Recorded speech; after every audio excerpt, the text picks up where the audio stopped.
Student, आप देख रहे हैं गेजन सक्सेस पॉइंट और आज हम करने जा रहे हैं +1 अकाउंटेंसी का फर्स्ट चैप्टर का 5th लेक्चर। हमारे चैप्टर का नाम है meaning and objective of accounting. आज हम इस लेक्चर में स्टडी करने जा रहे हैं limitation of accounting, qualitative characteristics of accounting information, यानी कि जो गुणात्मक विशेषताएं होती है, क्वालिटेटिव फीचर्स जो होते हैं उनके बारे में स्टडी करेंगे, और इसकी भूमिका के बारे में, यानी कि जो अकाउंटिंग है वो क्या रोल प्ले करती है हमारे बिजनेस के अंदर। तो इन तीनों चीज़ों के बारे में आज हम इस लेक्चर में स्टडी करेंगे। तो सबसे पहला आता है हमारा लिमिटेशन ऑफ अकाउंटिंग। देखो, अभी हमने इससे पीछे वाले लेक्चर में इसके एडवांटेज के बारे में पढ़ा था। हमने ये पढ़ा था कि जो हमारा अकाउंटिंग है वो व्यवसाय से रिलेटेड बहुत सारी इन्फॉर्मेशन जो है इसके ओनर्स हो गए, मैनेजमेंट, इंटरनल या एक्सटर्नल यूज़र को प्रोवाइड करती है, और उस इन्फॉर्मेशन के बेस पे जो डिफरेंट पार्टीज़ होती है वो अपने इंटरेस्ट के अकॉर्डिंग डिसीजन लेती है। इसके अलावा और बहुत सारी इन्फॉर्मेशन भी, जो हम कहते हैं वैल्यूएबल इन्फॉर्मेशन होती है, वो भी जो अकाउंटिंग है वो प्रोवाइड करती है। पर फिर भी देखो, इसकी कुछ न कुछ सीमाएं भी है। तो इसकी क्या क्या सीमाएं हैं, हम उसके बारे में ही आज स्टडी करेंगे। तो सबसे पहले जो इसकी सीमा कह सकते हैं, इसके सीमा को इसके दोष भी कह सकते हैं। कई बार आ जाता है कि अकाउंटिंग के क्या दोष है, या कहते हैं समस्याएं कौन कौन सी आ सकती है, बाधाएं कौन सी है, तो इस नाम से भी आ जाता है क्वेश्चन, तो ये भी कह सकते हैं। तो सबसे पहले है इन्फ्लुएंस्ड बाय पर्सनल मैनेजमेंट, यानी कि जो निर्णय होता है, व्यक्तिगत निर्णय, पर्सनल मैनेजमेंट होता है, उनके पर्सनल मैनेजमेंट या पर्सनल जो व्यक्तिगत निर्णय होता है उससे जो हमारी अकाउंटिंग है, ये इन्फॉर्मेशन है, वो चेंज हो जाती है। कैसे? लेखांकन के अभी तक एक सुनिश्चित विज्ञान नहीं बन पाया है, यानी कि लेखांकन है वो एक सुनिश्चित तरीके से विज्ञान नहीं बन पाए, और लेखाकार जो अकाउंटेंट होते हैं उनको विभिन्न मदों के विषय में अपने व्यक्तिगत निर्णय का प्रयोग करना पड़ता है। कई सारे निर्णय ऐसे होते हैं जिन पर उनकी खुद का डिसीजन लेना पड़ता है। जैसे भी हम एग्जाम्पल लेते हैं, संपत्ति पर हरास लगाने की लिए, या उस संपत्ति के वास्तविक उपयोगी जीवन मूल्य का अनुमान लगाने के लिए। ह्रास वो होता है, जैसे कोई संपत्ति चलती है कुछ टाइम तो उसमें कुछ टूट फूट घिसावट हो जाती है, इसमें ह्रास लगाने की विधि होती है। एक तो हर साल हम हर महीने हम एक ही जैसा ह्रास लगाएं, या हर महीने हम घटती दर से ह्रास लगाएं। दूसरा, अब एक मशीन कितने साल चलेगी, 10 साल, 15 साल, हर एक व्यक्ति के विचार के अकॉर्डिंग अगर देखें तो हर एक व्यक्ति अलग अलग अपने विचार देगा। कोई कहेगा 10 साल, कोई कहेगा 12, कोई 15। तो इस तरह से व्यक्तिगत निर्णयों से क्या होगा, प्रभाव पड़ेगा। इससे क्या होगा, जो जिसका पर्याप्त शुद्धता के साथ अनुमान लगाना बहुत मुश्किल होता है, क्योंकि इसका हम अनुमान सटीक तरीके से तो लगा ही नहीं सकते। इसी तरह से एक और एग्जाम्पल दे दिया, स्टॉक के मूल्यांकन की पत्ती, तो आप इसका इतनी दूर तक ही कर सकते हो, क्योंकि ये दूसरा एग्जाम्पल करने की जरूरत नहीं है। तो इन सब के विषय में भिन्न भिन्न व्यक्तियों के विचारों में क्या पाई जाएगी, भिन्नता होना जरूरी है, और जिससे क्या होगा, भिन्न भिन्न व्यक्तियों के द्वारा एक ही व्यवसाय की लाभ हानि भी अलग अलग ज्ञात की जाएगी। अगर अलग अलग डिसीजन होंगे तो लाभ हानि जो बनाएंगे, क्योंकि वो उन डिसीजन के बेस पे ही बनेंगी, तो व्यवसाय की लाभ हानि भी अलग अलग ही बनेगी। तो यह था हमारा इन्फ्लुएंस्ड बाय पर्सनल जजमेंट, यानी कि एक व्यक्ति के द्वारा लिए गए निर्णय का भी बिजनेस पर फर्क पड़ता है। सेकंड है based on accounting concepts and convention, यानी कि जो हम लेखा करते हैं अकाउंट के अंदर, वो बहुत सारी अवधारणाओं और परंपराओं पर, कंसेप्ट और कन्वेंशन पर बेस्ड है, और उसी के अकॉर्डिंग हमें करना पड़ता है। जैसे कि हम स्टडी करते हैं, लेखों को बहुत सी लेखांकन अवधारणाओं और परंपराओं के आधार पर बनाते हैं। संभव है कि इसके द्वारा प्रदर्शित की गई लाभदायकता या वित्तीय स्थिति वास्तविक ना भी हो, ऐसा भी हो सकता है, क्योंकि हमने तो बहुत सारी अवधारणाओं के बेस पे खाते बनाए हैं। एग्जाम्पल लेते हैं कोई एक, स्थायी संपत्तियों को स्थिति विवरण में ऐतिहासिक लागत के अनुसार दिखाया जाता है। इसका मतलब होता है कि स्थायी संपत्तियों को लागत मूल्य पर दिखाया जाता है, न कि उसके बाजार मूल्य पर। तो इस तरह से इसके अंदर क्या होता है, जो अवधारणा के बेस पे लेखा होता है उसका भी एक, उसको भी सीमा कह सकते हैं। इसी तरह से एक और एग्जाम्पल लेते हैं। सतर्कता की परिपाटी, कन्वेंशन ये है, ये पहले वाली हमारी कन्वेंशन ऑफ कंजर्वेटिज्म अपनाने के कारण लाभ हानि खाता व्यवसाय का सही लाभ प्रकट नहीं करता। अगर इस तरह से हम कुछ परंपराओं के बेस पे भी अगर लेखा करेंगे तो वो ना ही तो सही प्रॉफिट दिखाएगा। क्यों नहीं दिखाएगा? क्योंकि इस परंपरा के आधार पर, यानी कि कन्वेंशन के आधार पर जो लेखे तैयार किए जाते हैं उसमें भविष्य में अगर कोई हानि होने की संभावना है उसके लिए तो प्रोविज़न बना लिया जाता है, पर भविष्य में कोई प्रॉफिट या इनकम होने वाले है उसको छोड़ दिया जाता है। तो ये 2 पॉइंट थे, ये यहाँ ऊपर तक का पॉइंट है, ये तो कॉन्सेप्ट से रिलेटेड है, ये यहाँ से स्टार्टेड है, ये हमारा कन्वेंशन से रिलेटेड पॉइंट है। तो इसके बाद आता है हमारा थर्ड पॉइंट, इनकम्प्लीट इन्फॉर्मेशन। लेखांकन विवरण केवल अपूर्ण सूचनाएं प्रदर्शित करते हैं। क्यों? क्योंकि व्यवसाय की वास्तविक लाभ हानि तो तभी ज्ञात होगी जब हम व्यवसाय को बंद करेंगे, यानी कि असली प्रॉफिट हुआ है लॉस हुआ है वो तो तभी पता चलता है जब बेचा जाता है बिजनेस या बंद किया जाता है। इस कारण इन्होंने ये एक इसकी लिमिटेशन दी है। नेक्स्ट आता है omission of qualitative information. Qualitative information को हम गुणात्मक सूचना कहते हैं, जो गुणों के आधार पर होती है। लेखों में केवल ऐसी सूचनाएं ही दी जाती है जिनको हम मुद्रा में कन्वर्ट कर सकते हैं। व्यवसाय में गुणात्मक तत्वों को पुस्तकों में नहीं लिखा जाता, यानी कि छोड़ दिया जाता है, क्योंकि जो गुणात्मक तत्व होते हैं उनको हम मुद्रा में नहीं दिखा सकते। जैसे प्रबंध में परिवर्तन हो जाना, व्यवसाय की प्रसिद्धि, प्रबंध और श्रमिकों में मधुर संबंध, फर्म की नए उत्पाद को विकसित करने की क्षमता, प्रबंध की कुशलता, ग्राहकों की संतुष्टि, ऐसे बहुत सारे तत्व हैं। इसमें एक एग्जांपल लेके समझाती हूँ। अगर मान ले प्रबंधक और मजदूरों के बहुत अच्छे संबंध है तो क्या होगा, जो काम प्रबंधक कहेंगे, जो नीति प्रबंधक लागू करेंगे, श्रमिक उसको बड़ी आराम से फॉलो कर लेंगे। तो क्या होगा, प्रबंध कुशल होगा, उत्पादन अच्छा होगा, क्वालिटी अच्छी होगी, तो इसमें मिनिमम कॉस्ट पे मैक्सिमम प्रॉफिट आप कमा सकते हैं। तो ये एक गुण है, पर हम इसको मनी में कन्वर्ट नहीं कर सकते, इस कारण हम इसको दिखा नहीं सकते, पर इसका व्यवसाय पर बहुत फर्क पड़ता है। नेक्स्ट आता है बेस्ड ऑन हिस्टोरिकल कॉस्ट।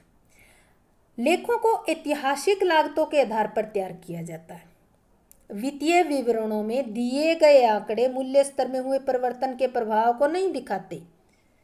ज़्यादातर दशाओं में तो जैसे कि भूमि है और भवन की दशा में संपत्तियों के मूल्य अलग मूल्यित होते हैं, यानी कि रियल में उनकी वैल्यू होती है। जैसे कि हम लेते कोई बिल्डिंग की 5 लाख है, पर कागजों में लिखी कितनी मिलेगी, 3 लाख या 4 लाख, अलग मूल्यांकित होती है।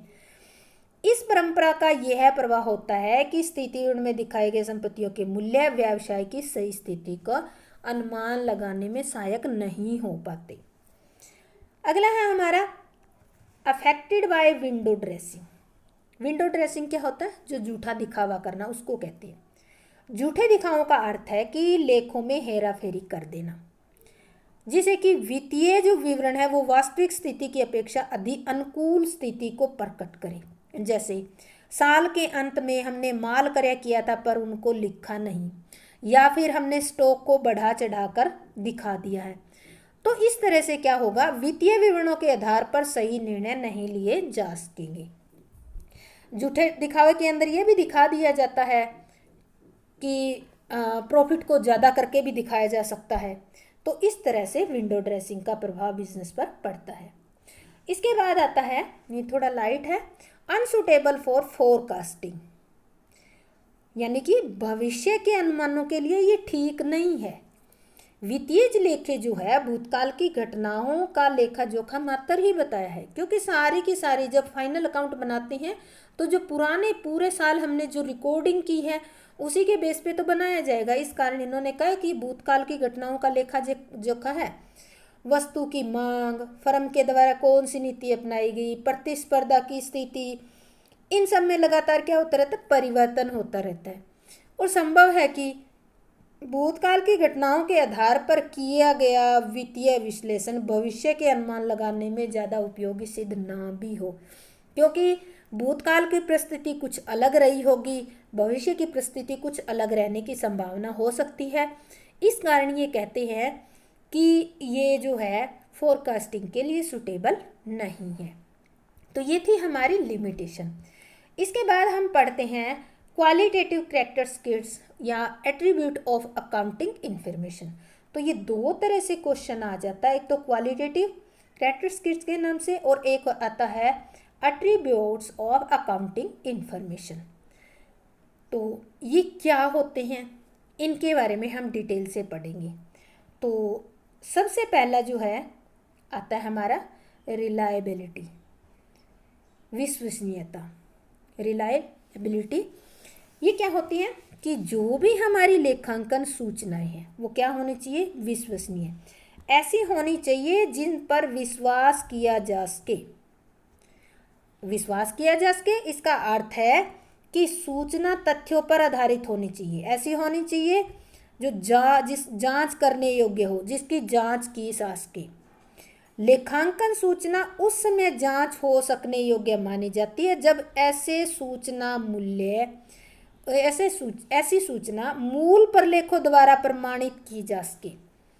मूल प्रलेख कौन से होते हैं, जैसे कैश मीमो, बीजक, परचेज इनवॉइस, सेल इनवॉइस, कोई पत्र व्यवहार हुआ, कोई एग्रीमेंट हुआ, कोई जैसे संपत्ति हस्तांतरण का जो प्रपत्र होता है, इस तरह के कई प्रपत्र होते हैं।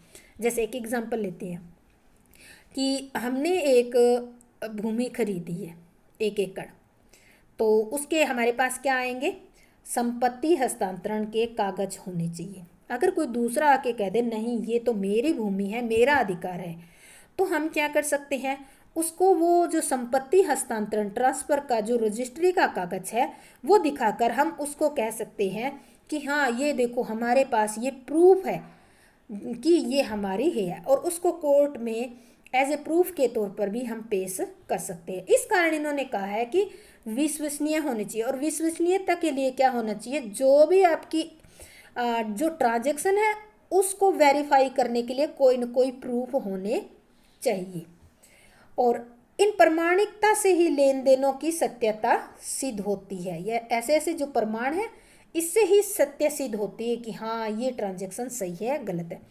कोई भी व्यक्ति स्वयं ही इस सत्यता की जांच कर सकता है अगर प्रमाण है, परंतु यदि मूल प्रलेख उपलब्ध नहीं है तो प्रमाण हो सकने योग्य नहीं होंगे, वो चाहे हमारी स्थिति विवरण हो, चाहे लाभ हानि खाता हो, कुछ भी हो, और ये सूचना फिर विश्वसनीय भी नहीं मानी जाएगी अगर प्रमाण नहीं है। तो ये पॉइंट स्टूडेंट आप इतना ही कर लेना। आगे में एक और एग्जांपल दे के कर रखा है एक्स्ट्रा, तो वो एक्स्ट्रा करने की ज़रूरत नहीं है, इस पॉइंट को यहाँ तक स्टडी करना काफ़ी है।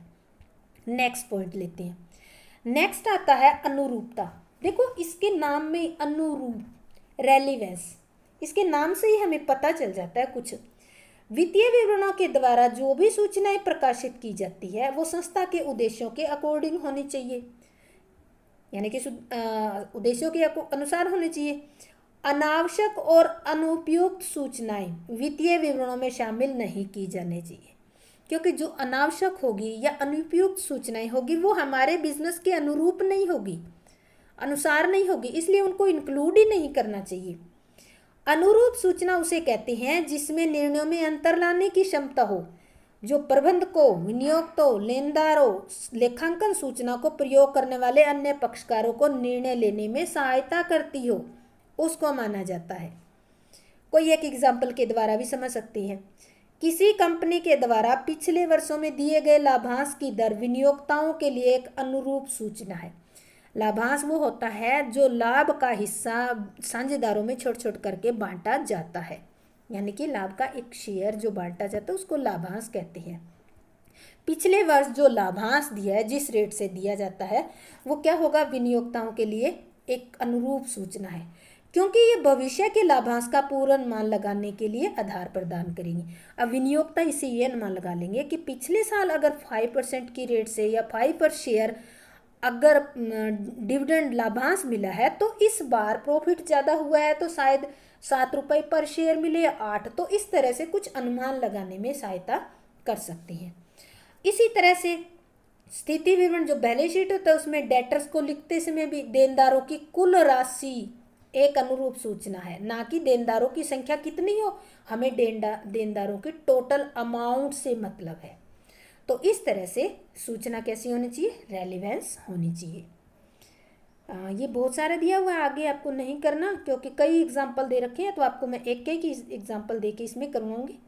इसके बाद आता है समझ में आने योग्य, अंडरस्टैंडेबिलिटी, ऐसी सूचना जो समझ में आ जाए। लेखांकन सूचनाओं को इतनी सरल और तर्कपूर्ण विधि से प्रेजेंट किया जाना चाहिए कि इसके प्रयोग करने वाले जो भी पार्टी है, जैसे चाहे वो विनियोक्ता हो, चाहे वो ऋणदाता हो, चाहे वो कर्मचारी हो, उनको बहुत आसानी से समझ में आ जाए। ऐसा व्यक्ति भी हमारे लेखांकन उस जो भी हमारी सूचना उसको समझ सके, चाहे उसे लेखांकन की कोई शब्दावली का ज्ञान भी ना हो, वो भी बिना कठिनाई से समझने में समर्थ होना चाहिए। वित्तीय विवरणों में दी गई सूचनाओं को समझाने के लिए इनसे संबंधित कुछ स्पष्टीकरण नोट भी बनाए जाते हैं। ऐसे विषय जिनके बारे में नोट बनाए जाते हैं या स्पष्टीकरण दिए जाते हैं वो कौन से होते हैं, जैसे ह्रास की पद्धति, यानी कि मशीनें जो यूज़ करते हैं तो उनमें घिसावट होती रहती है, तो उनमें पद्धति बतानी होगी। कई पद्धति होती हैं, वैसे मोस्टली बिजनेस 2 ही पद्धति यूज़ करते हैं। एक तो है कि हर साल जो डेप्रिसिएशन है या जो घिसावट है वो एक ही दर से लगाते हैं, और एक दूसरा मेथड होता है कि वो घटते दर से लगाते हैं। तो इस तरह से वो पद्धति क्या आपने अपनाई है उसका स्पष्टीकरण देना। इसी तरह से स्टॉक के मूल्यांकन की पद्धति या कोई संभावित दायित्व लाइबिलिटी का जो विवरण है या संचयों की व्याख्या है, कोई भी एक एग्जाम्पल कर लेना, ज़्यादा करने की जरूरत नहीं है, या असाधारण जो लाभ या हानियां उनकी व्याख्या, या स्थिति विवरण की तिथि के पश्चात की घटनाओं का प्रकटीकरण। तो इस तरह से इनको स्पष्टीकरण देकर समझा दे दिया जाना चाहिए ताकि हर एक व्यक्ति को आसानी से समझ में आ जाए। तो ये हमारा पॉइंट था, आसानी से समझ में आने योग्य वाला। इसके बाद आता है कंपेरेबिलिटी, यानी कि तुलनात्मकता। तुलनात्मकता, इसका आपको नाम से ही पता चल रहा है कि तुलना करना। अब तुलना किससे करनी है, देखो लेखांकन सूचनाओं का एक बहुत ही उपयोगी गुण होता है कि वित्तीय विवरणों में चालू वर्ष के आंकड़ों के साथ साथ पिछले वर्ष के आंकड़े भी दिए होने चाहिए। इस साल के हैं तो उसके साथ पिछले साल के भी होने चाहिए।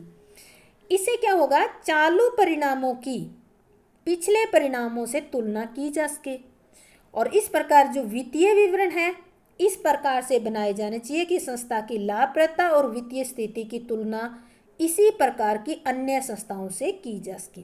देखो इन्होंने 2 तरह की तुलना दी है, एक तो अपने ही इस साल की तुलना पिछले साल से करना, दूसरा इन्होंने कहा है कि आपके जो प्रॉफिट एंड लॉस काउंट और बैलेंस शीट है वो इस तरीके से बनाओ कि हम अपनी फर्म की तुलना दूसरी अन्य संस्थाओं से भी कर सके। और तुलना से क्या होगा, सुदृढ़ और कमजोर बिंदुओं का पता चल जाएगा। और तुलनात्मकता यानी कि कंपैरेटिव स्टडी जो है तभी संभव होती है जब किसी उद्योग की सभी फर्में लगातार सभी वर्षों में एक जैसे जो लेखांकन के सिद्धांत है उनका पालन करके अगर लेखे बनाती है तो ही हम तुलना कर सकते हैं। अगर एक फर्म हम डेप्रिसिएशन का लेते हैं, एक फर्म तो घटती दर पत्ती से डेप्रिसिएशन लगाती है और एक लगाती है समान दर से, तो इस तरह से अगर आप लेखा करोगे तो तुलना नहीं होगी। तुलना कब होगी, सभी फर्में एक ही पद्धति से ह्रास लगाए और उनका लेखा करें, तभी हम तुलना कर सकते हैं, अदरवाइज नहीं। तो ये बड़ा सारा पॉइंट था, पर इतना करना आपके लिए काफ़ी है, आगे की ज़रूरत नहीं है।